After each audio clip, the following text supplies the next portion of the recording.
Many are familiar with Japanese quality and consider it unsurpassed.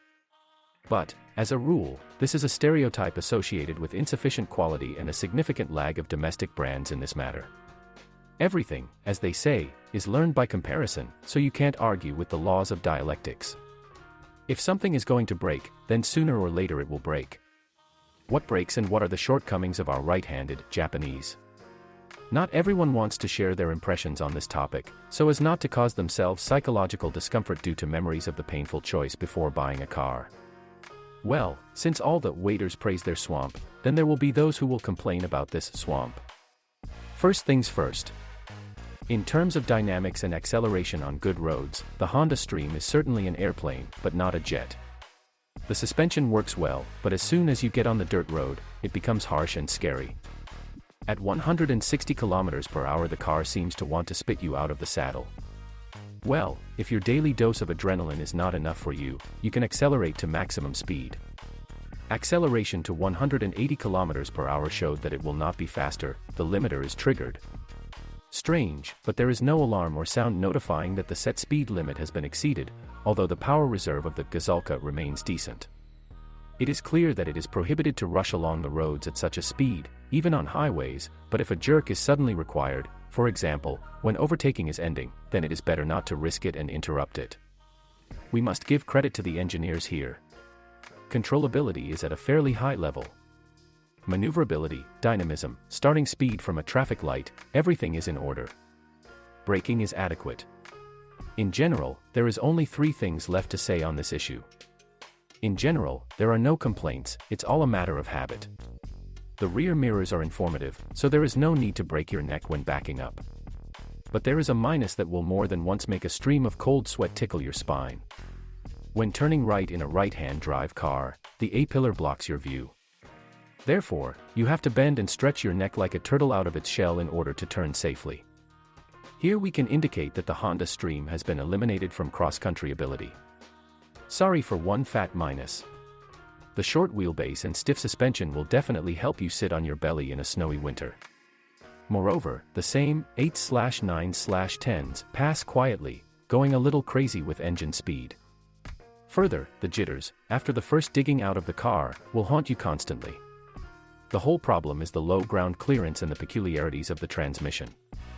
Visibility coupled with a high seating position gives a positive impression.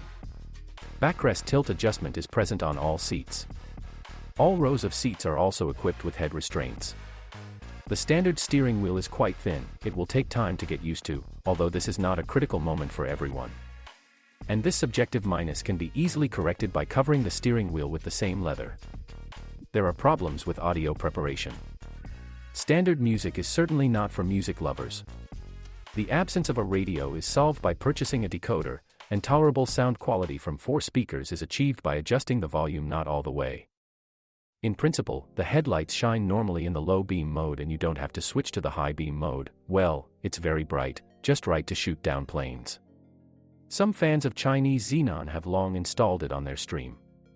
The included dimensions with conventional halogen lamps do not look comme il faut. The aesthetic problem is solved by installing LED lamps, the light is transformed and becomes bright and saturated.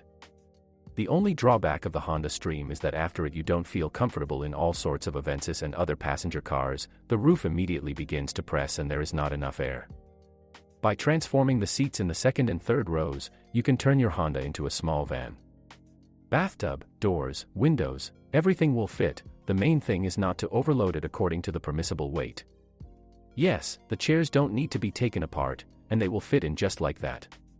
Well, a few words about all kinds of glove compartments, pockets in the seat backs, cup holders and other convenient things, there are more than enough of them. Here the Japanese designers did their best, as always, for praise.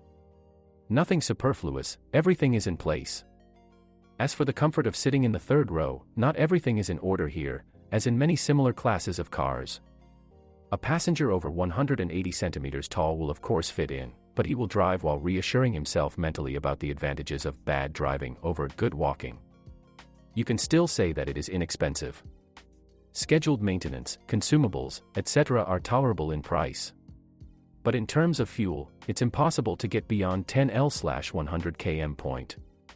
No, of course you can waste time on saving money at the expense of speed and driving habits, but this is pure sadomasochism.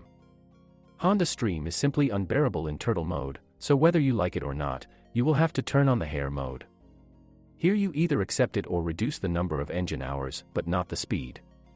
As a result, the Honda Stream is not bad, with its own morals and whims. It requires some habit and a normal attitude, just like other cars. In general, it's just right for those who like right-hand drive and a spacious interior.